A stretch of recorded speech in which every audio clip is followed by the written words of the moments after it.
Revision शुरू करते हैं रिफ्लेक्शन का। रिफ्लेक्शन का रिवीजन शुरू करेंगे तो सबसे पहले देखेंगे कि रिफ्लेक्शन होता कहाँ से है। तो रिफ्लेक्शन होता है हमेशा ऐसे सरफेसेस से जिनको अपन ने एक साइड से पॉलिश कर रखा है, ये और दूसरी साइड उनकी क्या है, शाइनिंग।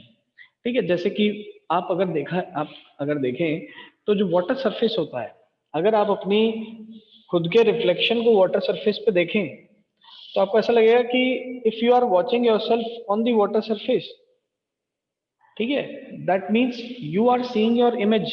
आपकी एक इमेज फॉर्म हो रही है सरफेस के ऊपर। दैट मीन्स कि जो वाटर सरफेस है वो लाइट को रिफ्लेक्ट भी करता है, साथ ही साथ आप उस वाटर सरफेस के अंदर भी देख पाते हैं। ठीक है, आपको उस वाटर सरफेस के अंदर डेप्थ तक भी दिखता है। दैट मीन्स उस पर्टिकुलर सरफेस ऑफ वाटर से लाइट रिफ्लेक्ट भी होती है।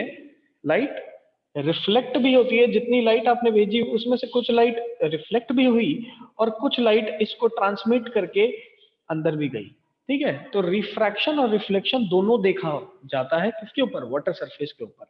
आप कभी भी देखिए वाटर के ऊपर अगर आप देखने की कोशिश करेंगे तो आपको खुद का रिफ्लेक्शन भी दिखेगा, साथ ही साथ आपको अंदर वाटर के अंदर जो भी चीजें प्रेजेंट हैं, कितनी डेप्थ है बकेट की, आप वो भी पता लगा सकते हैं। ठीक है, तो आपको पता चल रहा है that on water surface both the phenomena reflection and refraction both are happening simultaneously. Reflection और रिफ्रैक्शन दोनों ही फिनोमिना साइमल्टेनियसली होते हुए दिखते हैं। चलिए, दूसरी चीज, कल आपको 10 क्वेश्चन मिलने वाले थे लेकिन कल नहीं गए क्योंकि कल शायद रोहित सर ने आपके लिए क्वेश्चंस डाले हैं। तो आज मैं आप लोगों के लिए जो रिफ्रैक्शन वाले क्वेश्चंस हैं वो आज प्रोवाइड करूंगा। तो आज आप अपने ग्रुप पे देखें तो आपको मिल जाएगा। प्रीवियस ईयर क्वेश्चंस मैंने डाल रखे थे, 2 शीट्स आपको पहले भी प्रोवाइड कर रखी हैं, उनका भी सोल्यूशन आज आपको ग्रुप पे मिल जाएगा। तो आज दोनों का सोल्यूशन भी मिल जाएगा और नई वाली शीट जो है वो भी आपको मिल जाएगी ग्रुप के ऊपर। सेकेंडली, रिफ्लेक्शन हम देखते हैं तो मिरर्स की बात करते हैं। किसकी बात करते हैं, मिरर की। और मिरर की बात करेंगे तो 2 तरीके के मिरर हमें जनरली देखने को मिलते हैं। जनरली बात कर रहे हैं, ऐसे तो मिरर काफी टाइप के हो सकते हैं, पैराबोलिक मिरर भी होता है, क्यूबिक मिरर भी होता है, बट उनकी बात हम नहीं करते एज ऑफ 10th क्लास।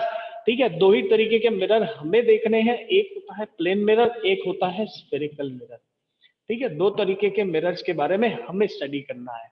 चलिए, अब प्लेन मिरर क्या है। प्लेन मिरर इज, देखिए इस तरीके का एक प्लेनर स्ट्रक्चर होगा, एक तरफ पे मैं इसके पॉलिशिंग कर दूंगा, दूसरी तरफ से रिफ्लेक्शन होता हुआ दिखेगा।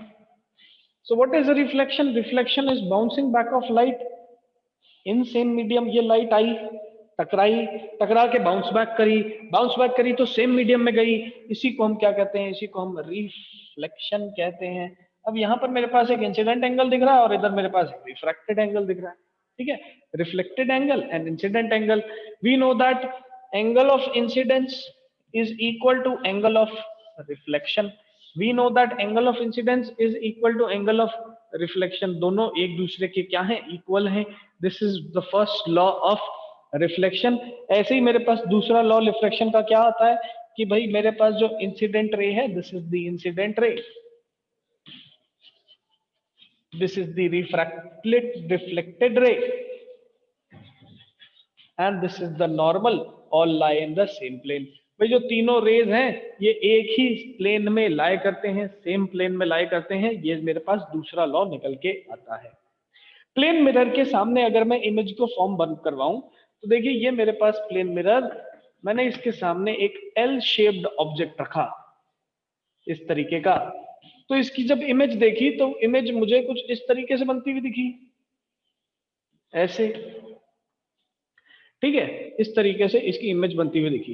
That means what is happening, जो भी मेरा ऑब्जेक्ट रखा हुआ था उस ऑब्जेक्ट की जो इमेज बन रही है that is getting inverted. Inverted in the sense कि अगर ये एक्सिस है तो इस एक्सिस के अबाउट ये क्या कर जाता है, रोटेट कर जाता है, रोटेट कर जाता है। This type of inversion is known as lateral inversion. इस टाइप के इन्वर्जन को अपन क्या कहते हैं, लेटरल इन्वर्जन कहते हैं। दूसरी चीज, यहां पर जो इमेज बन रही है वो इमेज कैसी बन रही है, वर्चुअल बन रही है। ठीक है, वर्चुअल का मीनिंग क्या होता है, वर्चुअल का मीनिंग है व्हेनेवर द लाइट रेज, ठीक है, whenever the light rays are not meeting after reflection. Reflection के बाद अगर दो लाइट रेज, फॉर एग्जांपल मैं एक डायग्राम यहाँ पर बनाना और चाहूंगा जिसके अंदर मैं एक ऑब्जेक्ट को यहाँ पर प्लेस करता हूँ, एक लाइट रे इससे ऐसे भेजी, एक लाइट रे इससे ऐसे भेजी, ठीक है। After reflection what will happen, see after reflection हमें ऐसा लगेगा कि ये जो लाइट रेज हैं ये कुछ इस तरीके से चली गई, ठीक है। After reflection they will not meet, ये लाइट रे ऊपर चली जाती है और ये लाइट रे टकराने के बाद नीचे चली जाती है, ठीक है। लेकिन अपेरेंटली अगर मैं बिहाइंड द मिरर देखूं और इन रिफ्लेक्टेड रेज को एक्सटेंड करूं तो मुझे ऐसा लगेगा कि they are appearing to be meeting behind the mirror, but they are not meeting actually. Actual में इनका मीटिंग नहीं हो रहा है, ये सिर्फ और सिर्फ ऐसा लगता है कि पीछे मिरर के जाके मीट कर रहे हैं। इस तरीके का इमेज जब भी आपको बने तो उसे क्या बोलेंगे, वर्चुअल इमेज बोलेंगे। क्या बोलेंगे, virtual image. So in virtual image, first thing is the reflected rays are not meeting actually. Actual में reflected rays meet नहीं कर रही। दूसरी चीज वर्चुअल इमेज का मतलब क्या होता है कि ऐसी इमेजेस जिनको अपन स्क्रीन पे ऑब्टेन नहीं कर सकते। तो अगर आपने किसी मिरर को अपने सामने रखा है और उस मिरर के सामने आप खुद खड़े हो जाते हो, तो जब आप खुद की रिफ्लेक्शन उस मिरर में देखोगे तो आपकी जो इमेज बन रही है, क्या आप उसको एक पेज पे फॉर्म करवा सकते हो? क्या आप एक स्क्रीन पे फॉर्म करवा सकते हो? बिल्कुल नहीं। ऐसा क्यों? क्योंकि जो भी इमेजेस हैं वो कैसी हैं, वर्चुअल हैं, एक्चुअल में रिफ्लेक्टेड रेज मीट नहीं कर रही, तो हम वहां पर इमेज किसी भी स्क्रीन पे फॉर्म नहीं करवा सकते। तो this is the meaning of virtual image. हमारे जो सिनेमा हॉल्स होते हैं वहां पर हमारे सामने एक स्क्रीन होती है बड़ी सी, और उस स्क्रीन पे प्रोजेक्टर क्या करता है, एक इमेज फॉर्म करता है। So projector is doing what the projector is doing, it is forming an image on the screen which is present in front of us. Now ultimately what is happening कि जो screen सामने बन रही है, जो screen पे जो image सामने बन रही है, that particular image is what, real image, ठीक है। जो इमेज हमें सिनेमा हॉल्स में दिखती है that image is what, real image। But यहाँ पर प्लेन मिरर कैसी इमेज बनाता है? पहली बात तो लेटरल इन्वर्टेड इमेज बनाता है, दूसरी कैसी बनाता है, वर्चुअल इमेज। सेकंड, तीसरी प्रॉपर्टी प्लेन मिरर की क्या रहती है कि जो object distance from the mirror is equal to the image distance, is equal to the image distance from the mirror. भाई ऑब्जेक्ट डिस्टेंस मिरर से जितना है उतना ही इमेज डिस्टेंस होता है, ये हमेशा आपको ध्यान रखना है। अगर आपका मिरर क्या है, रेस्ट पे है, ये प्रॉपर्टी तभी एक्टिव रहेगी, तभी वैलिड रहेगी अगर आपका मिरर क्या रहेगा, रेस्ट पे है। If the mirror is at rest, ठीक है। अगर मिरर रेस्ट पे है तो ये प्रॉपर्टी है। इसके बाद क्या चेंज आता है, कुछ वेलोसिटीज की बात होती है, 11th 12th क्लास की बात होती है, हम यहाँ पर उसको नहीं देखेंगे, ठीक है। तो इस प्रॉपर्टी को ऐसे ही लिखो, that object distance is equal to image distance. किसी को इसमें कोई डाउट आए तो आप कॉल करके पूछ सकते हैं। चलिए, तो तीन प्रॉपर्टी हमने देखी, lateral inversion, virtual image and object distance जितना है उतनी ही इमेज डिस्टेंस है। एंड फाइनली जो इमेज फॉर्म होती है that is same size as that of object. तो image is formed of same size as that of object, ठीक है। इमेज का साइज ऑब्जेक्ट के साइज के इक्वल होता है। अगर इमेज का साइज ऑब्जेक्ट के साइज के इक्वल है, that means we can say इस पर्टिकुलर केस में जो मैग्निफिकेशन होगा, दैट मैग्निफिकेशन का जो भी मैग्नीट्यूड है that is equal to 1 only. क्यों? क्योंकि मैग्निफिकेशन होता है height of image upon height of object, ठीक है। अब जब height of object equal to height of image है तो ऑब्वियसली दोनों को डिवाइड करोगे तो आंसर हमेशा क्या आएगा, 1 आएगा। तो magnitude of magnification in this particular case is always 1 only. Clear है? क्यों 1 है? क्योंकि यहाँ पर जो भी इमेज बनी वो ऑब्जेक्ट के बराबर ही बनी, दोनों का साइज सेम है, सो मैग्निफिकेशन इज 1। ये चीज याद रखनी है। अगर कोई भी प्लेनर सब्सटेंस होता है, ठीक है, ये मेरे पास एक प्लेन है, दिस इज अ प्लेन, ठीक है। तो प्लेन का कोई भी सेंटर ऑफ कर्वेचर नहीं है, या ऐसा मान सकते हैं कि प्लेनर सब्सटेंस का अगर सेंटर ऑफ कर्वेचर देखा जाए, एक बहुत ही बड़ा प्लेन टाइप का आपके पास सरफेस है, उसका सेंटर ऑफ कर्वेचर अगर देखूं तो वो इंफिनिटी पे दिखता है। कहां दिखता है? इंफिनिटी पे। ऐसे सोचिए कि जैसे जैसे फॉर एग्जांपल एक छोटा सा सर्कल है आपके पास, ठीक है, या ये इसका कर्वेचर, ऐसे ही मेरे पास इसका थोड़ा सा कर्वेचर आप बढ़ा दो तो इसका सेंटर दूर हो जाएगा, ठीक है। इसी तरीके से अगर आप इसका कर्वेचर और बढ़ा दोगे तो इसका सेंटर और दूर हो जाएगा। अगर आपने ऑब्जेक्ट को ऐसा प्लेन बना दिया तो इसका सेंटर कहाँ हो जाएगा, इन्फिनिटी पे। तो याद रखना है, for plane mirrors the centre of curvature is at infinity, the centre of curvature is at infinity. ये कभी कभार ऑब्जेक्टिव में क्वेश्चन पूछ लिया जाता है, तो इसलिए मैंने आपको बता दिया दैट जो आपके प्लेनर ऑब्जेक्ट्स हैं, प्लेन जो होते हैं, सरफेस जो होते हैं एकदम सपाट प्लेन, उनके जो सेंटर ऑफ कर्वेचर होता है वो इन्फिनिट पे रहता है, इन्फिनिटी पे रहता है, दैट में बहुत दूर होता है इससे। ठीक है, इसीलिए अपन कैलकुलेशंस में इसको कंसिडर नहीं करते, इस चीज का ध्यान रखना है। चलिए, तो फटाफट यहां तक बता दीजिए, ये सब आपको क्लियर हुआ कि नहीं प्लेन मिरर के बारे में? Fast raise hands.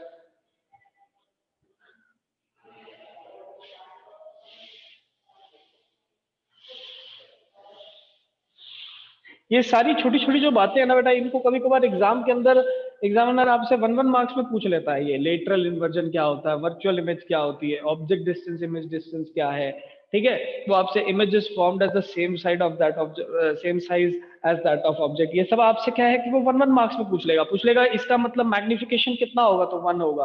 ठीक है, तो ये छोटी छोटी चीजें हैं जो कि आपको ध्यान रहनी चाहिए। जब आप एग्जाम देखोगे तो आपको जो one objective questions, assertion reasons, वो जो दिखते हैं वो इन्हीं छोटी छोटी प्रॉपर्टीज पे दिखते हैं।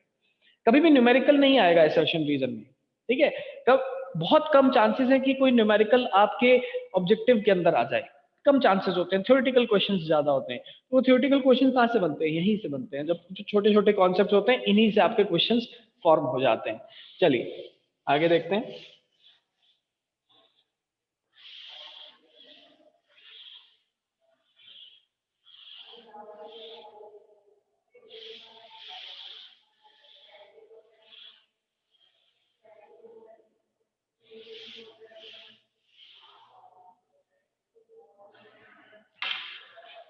The next is spherical mirrors.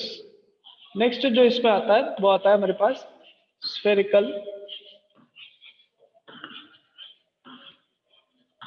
Mirrors. Spherical mirrors का मतलब क्या है? ऐसे मिरर्स जो कि बहुत बड़े स्फेयर का पार्ट है। तो यहाँ पर एक बहुत बड़ा स्फेयर बनाते हैं, ये लो स्फेयर। ठीक है, इसका ये रहा सेंटर। ठीक है, ये एक स्फेयर है इस तरीके का, आपको दिख रहा होगा, इमेजिन कर पा रहे होगे आप। तो ये एक मेरे पास स्फेयर है।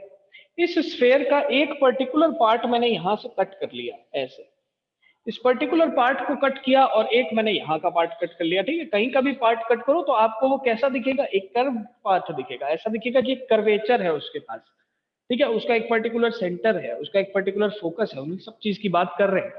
ठीक है, मान लो मैंने यहाँ वाला पोर्शन ऐसे कट कर लिया, ये लो कट कर दिया। इसको कट करने के बाद अगर मैं इसका आउटर पोर्शन क्या कर दूं, if I polish the outer portion of this particular mirror.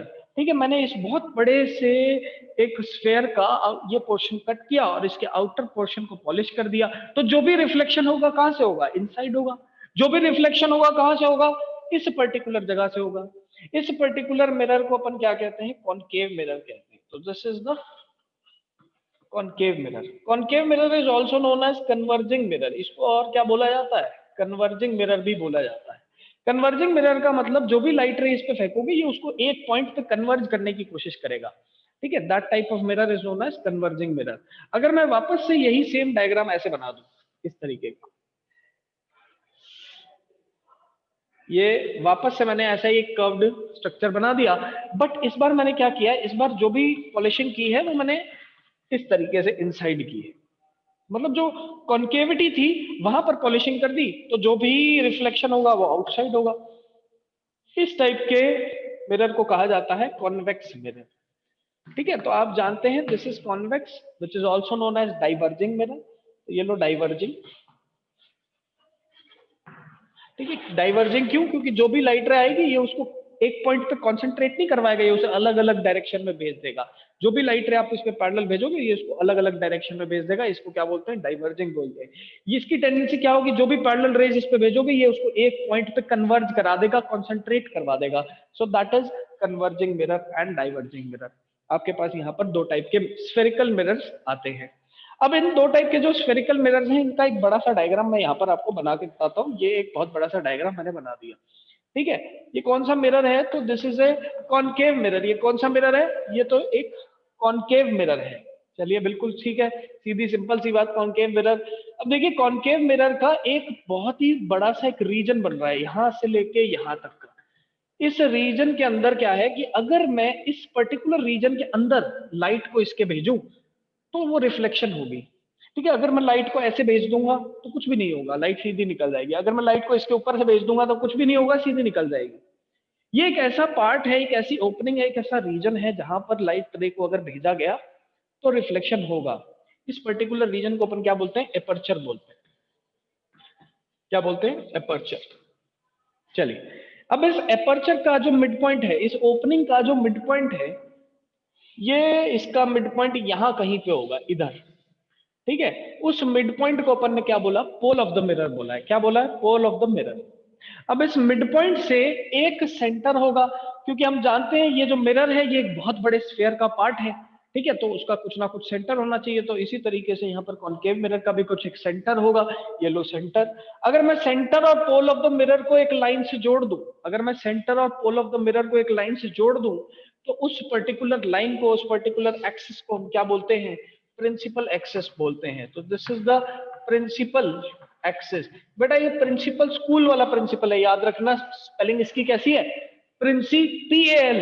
ठीक है, प्रिंसिपल जो स्कूल में प्रिंसिपल होता है, ये वो वाला प्रिंसिपल है। ठीक है, एक प्रिंसिपल होता है अपना ये वाला। ठीक है, एक प्रिंसिपल मेरे पास ये है। सो ये क्या होता है, ये होते हैं रूल्स, लॉज, उसको प्रिंसिपल कहते हैं। ये प्रिंसिपल फॉलो करता है, कॉन्सेप्ट कोई चीज, उसको अपन प्रिंसिपल से बताएंगे। लेकिन जो हेड होता है एक डिपार्टमेंट है, उसको उसको अपन क्या बोलते हैं, प्रिंसिपल, PAL वाला। ठीक है, तो यहां पर ये क्या है, प्रिंसिपल एक्सेस। चलिए, इसका मिड पॉइंट क्या होगा, डिनोट करेंगे अपन F से। ठीक है, सेंटर ऑफ कर्वेचर और पोल ऑफ द मिरर को जोड़ने वाली लाइन प्रिंसिपल एक्सिस। इसका मिड पॉइंट हमने नाम क्या दिया, F दिया। And what is this F, this F is the focal length. इस F को ही हम क्या कहते हैं, फोकल लेंथ कहते हैं। तो सिंपल सीधी सी बात, this is the focal length.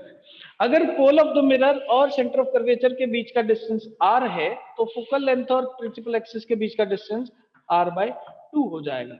कोई भी अपन से पूछे what is the distance focal length, तो अपन आंसर होगा this is equal to r/2। This is equal to r/2। इसका एक प्रूफ भी होता है, इसका एक प्रूफ भी होता है। आपको रिफ्रेशर्स वगैरह में देखने को मिलेगा कि ये फॉर्मूला कहाँ से आता है, इसका डेरिवेशन आपको बुक्स वगैरह में देखने को मिलता है। But that derivation is not important. As of 10th class ये फॉर्मूला ही इंपॉर्टेंट है।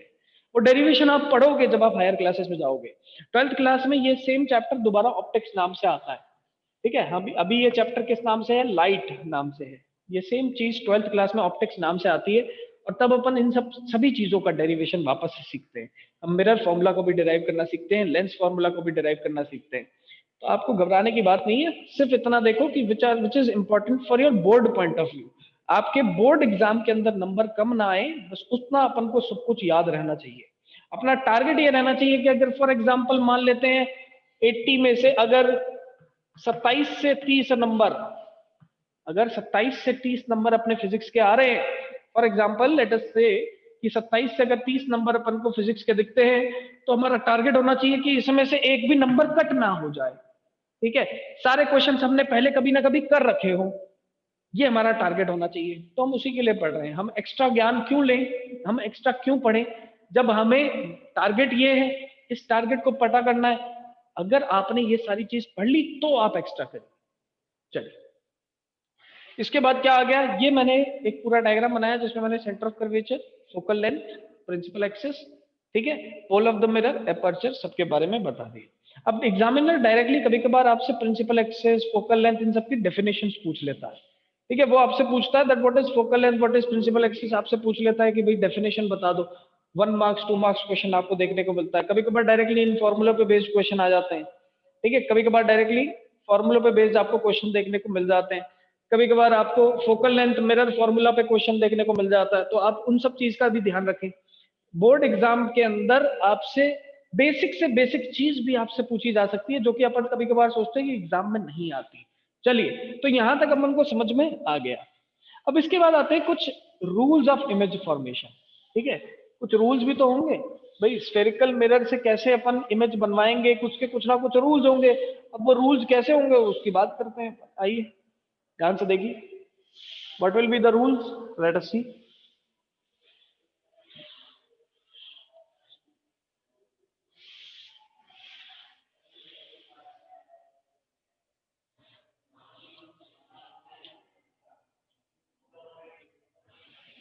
एक ही डायग्राम में अपन सभी को पढ़ने की कोशिश करेंगे। पहले तो मुझे ये बता दो कि अभी जो पहले बात की अपन ने वो सबको क्लियर हुई कि नहीं, फास्ट रेज आंसर।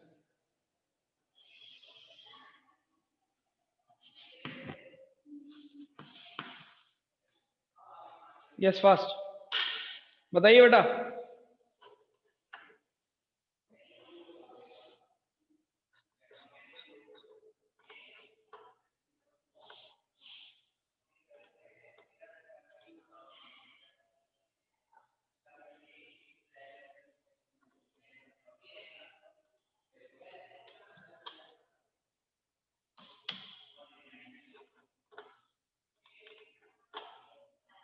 चलिए, तो रूल्स ऑफ इमेज फॉर्मेशन अगर देखा जाए तो rules of image formation are, light को अगर पैरेलल भेजेंगे, if the light ray is parallel to the principal axis, after reflection it will pass through the focus.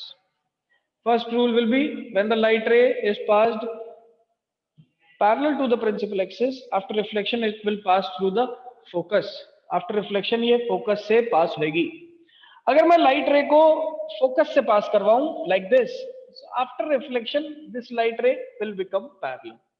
अगर मैं लाइट रे को फोकस से पास करवाता हूं, आफ्टर रिफ्लेक्शन ये लाइट रे पैरेलल हो जाती है। दो रूल्स अपन ने सेम डायग्राम के अंदर देख लिए हैं, ठीक है। एक और रूल देखते हैं, देखो इसको थोड़ा सा अपन यहाँ पर एक्सटेंड करते हैं इसी तरीके से। देखो यहां से मैंने क्या किया, ये सेंटर ऑफ कर्वेचर से एक रे को भेज दिया है। जिस रे को अपन सेंटर कर्वेचर से भेजते हैं वो डायरेक्ट टकरा के वापस सेम पाथ को फॉलो करके निकल जाती है, ठीक है। द रे which is passing through the centre of curvature after reflection will pass through the same point only. ऐसा क्यों? ऐसा इसलिए बिकॉज मान लेते हैं मेरे पास एक सर्कल है, दिस इज द सर्कल, ठीक है, and this is the radius of the circle, this is the tangent of the circle. हमेशा याद रखना है टेंजेंट और रेडियस से एंगल हमेशा कितना रहता है, टेंजेंट और रेडियस से एंगल हमेशा 90 डिग्री रहता है। So this is the tangent and this is the radius.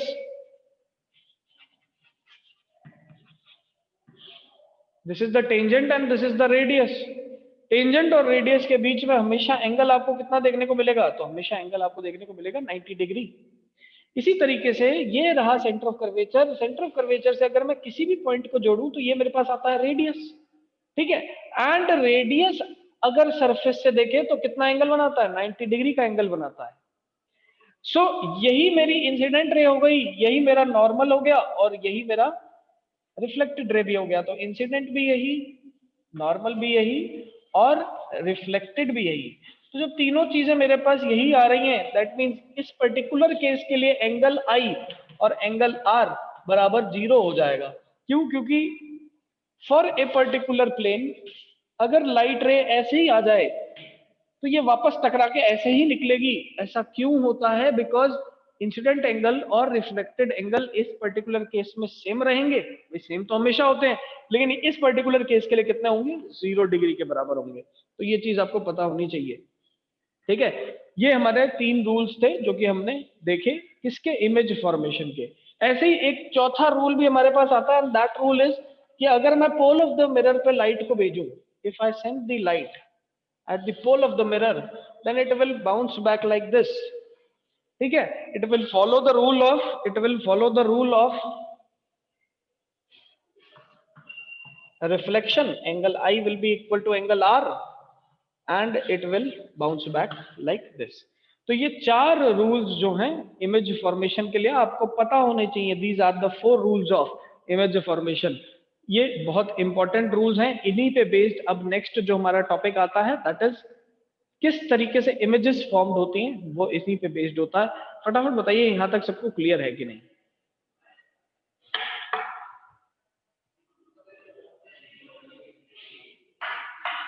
Fast fast raise hands.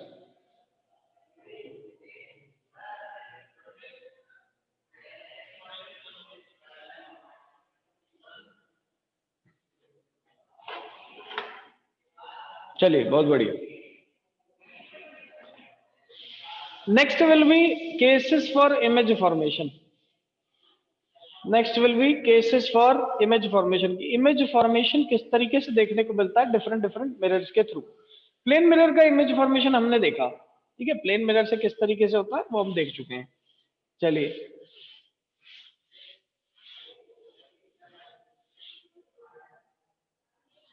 Now we will see कि इमेज फॉर्मेशन बाकी मिरर से कैसे होता है, कॉन्वेक्स मिरर से कैसे होगा, कॉनकेव मिरर से कैसे होगा। Late us see about that.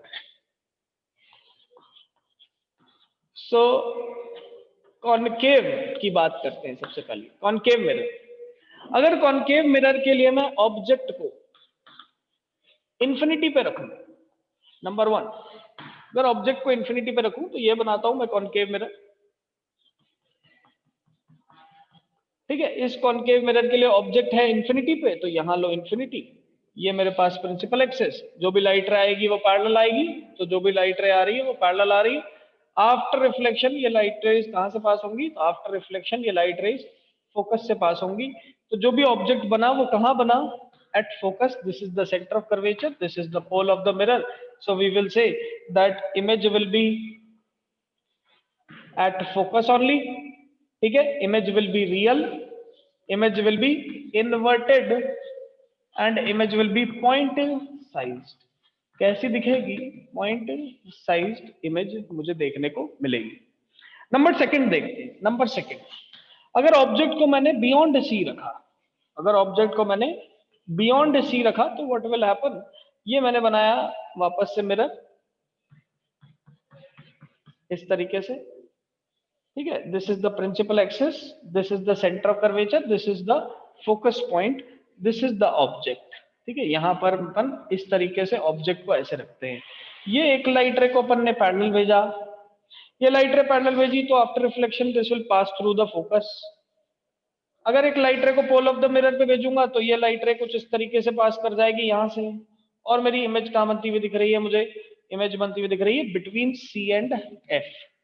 So whenever we have placed an object beyond C, जब भी मैं एक ऑब्जेक्ट को beyond C रखता हूं तो उसकी इमेज कहां बन रही है, बिटवीन C एंड F बन रही है। तो यहां पर अपन लिख सकते हैं बिटवीन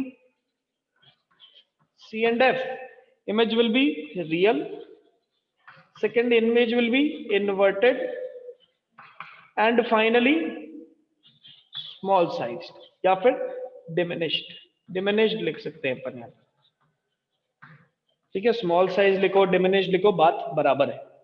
नंबर थ्री केस अगर देखा जाए तो नंबर थ्री, अगर एट सी या एट सेंटर ऑफ कर्वेचर ही मैं अगर अपने ऑब्जेक्ट को रख दूं तो इमेज कहां बनेगी उसकी बात करते हैं।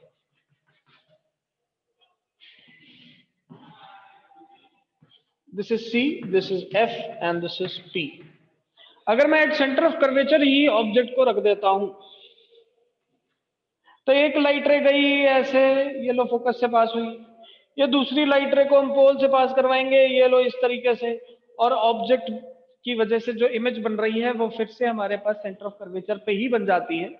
सो again image is formed at C only, तो इमेज भी एट सी ही बनती दिखेगी, रियल बनती दिखेगी, सेम साइज बनती दिखेगी एंड इन्वर्टेड बनती दिखेगी। तो this is the third case जो अपन को यहाँ पर देखना था। Next will be the fourth number case. Fourth number case में अपन क्या रखेंगे, ऑब्जेक्ट को बिटवीन सी एंड एफ रख देंगे। ऑब्जेक्ट को अगर मैं बीच में रख दूं सी और एफ के तो क्या होगा, देखिए ये मेरे पास concave mirror, this is the centre of curvature, this is the focus, इनके बीच में मैंने ऑब्जेक्ट को ऐसे रखा, ये लाइट रे भेजी पैरेलल, पैरेलल लाइट रे भेजी, फोकस से पास होएगी। जो लाइट रे को पोल पे भेजूंगा वो इस तरीके से रिफ्लेक्ट बैक करेगी। कहां पर बन रही है इमेज, यहां पर बन रही है।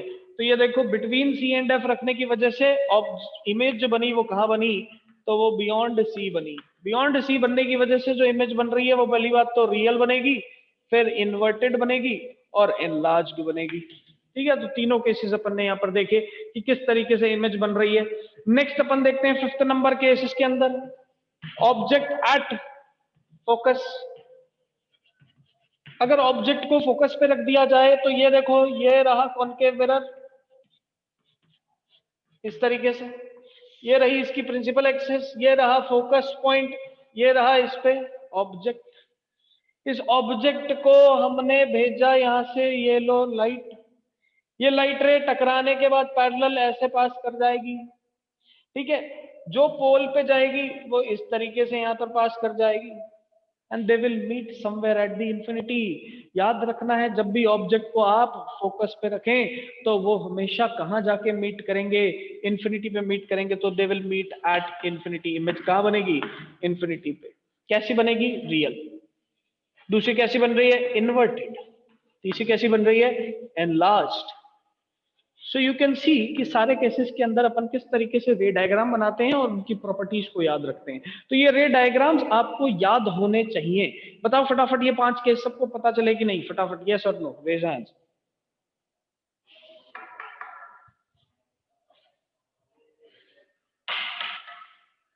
Yes fast.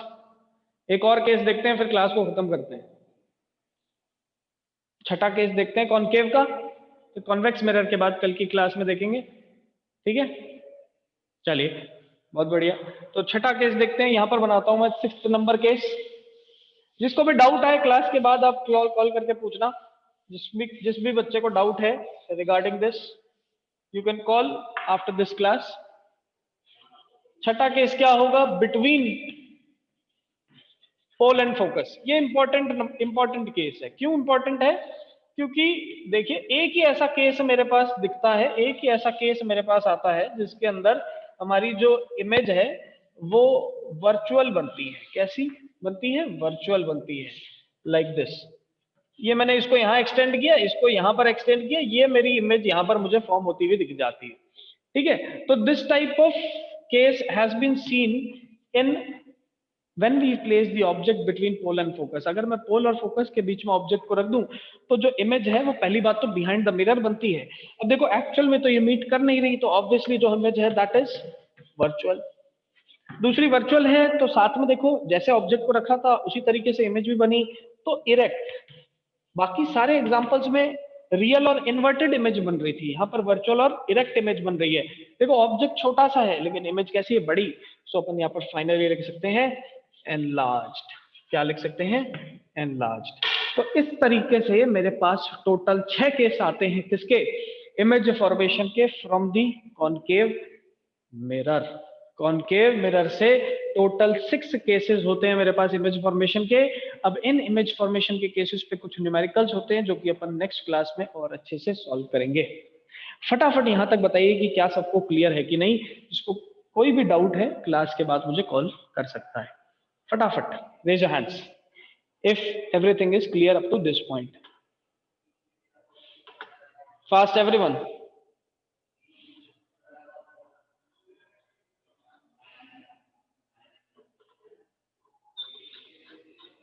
Yes yes